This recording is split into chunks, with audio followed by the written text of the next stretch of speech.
sinasabi nila na yung mga EGK or whatever. Pero, alam mo, napaka bullshit or ginagawang tanga tayo.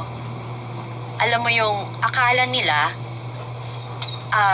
tanga tayo na ang kunwari, pinapalabas ng mga iilang congressman dyan na concern sila sa mga namatay na na mga walang malay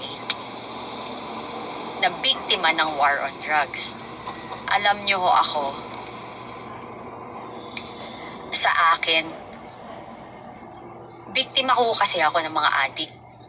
'Di ba? So, sobrang yung galit ko, lagpas na ho dito. As in, galit ko, sobrang taas. Alam niyo yun. So, ibang level yung nararamdaman ko na hindi ko maintindihan na bakit yung sarili nating gobyerno or kongreso pa mismo ang nagpoprotekta sa mga kriminal. How I wish kapatid nila ako. How I wish nanay nila ako. How I wish tita nila ako, pinsan nila ako, kamag-anak nila ako, anak nila ako, na dinaanan ko yung lahat ng abuse because of drugs para maintindihan nila. Doon mo lang maintindihan yung bigat kapag biktima ka or dumaan ka sa naabuso ka ng mga taong gumagamit ng droga at saka mga taong umaabuso sa posisyon na gumagamit ng pinagbabawal na gamot. Ako naniniwala ako yung mga taong tinotolerate yan, gumagamit din, imposibleng hindi. Kasi for you, if you're normal people, hindi mo pababayaan yan.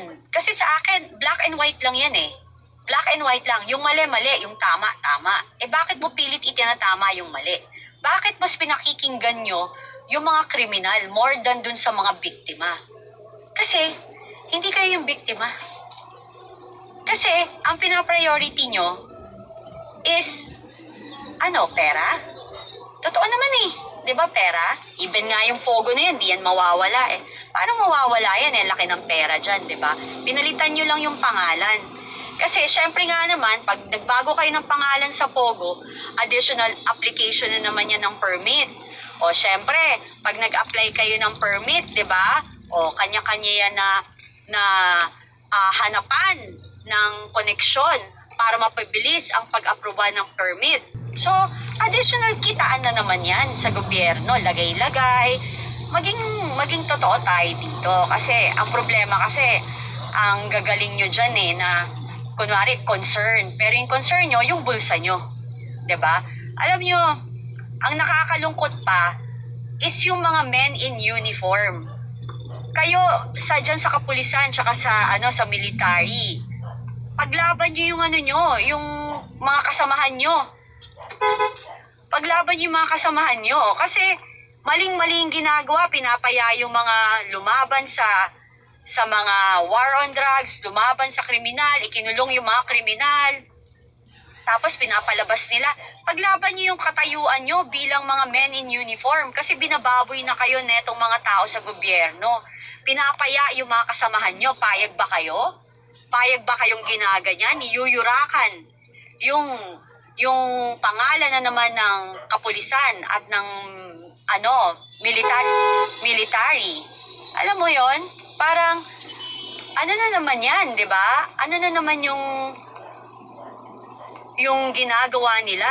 'Di ba parang wala silang pakialam, baboy na yung liderato ng gobyerno natin. Wala nang quality, 'di ba? Alam mo, nakakalimutan ng mga taong nakaupo sa posisyon, lalo na yung mga politician, na nothing is permanent, everything is temporary. Anong ibig sabihin nun? Wala hong permanente at lahat po ay pansamantala lamang.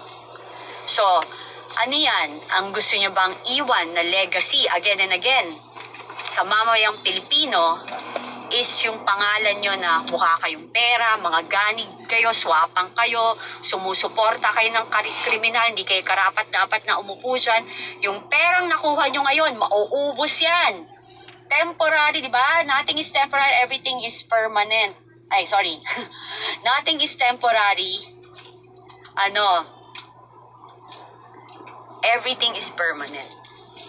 Di ba? Parang iba yan eh. So, it's either yung perang kinurakot nyo, ipanggagamot nyo lang yan.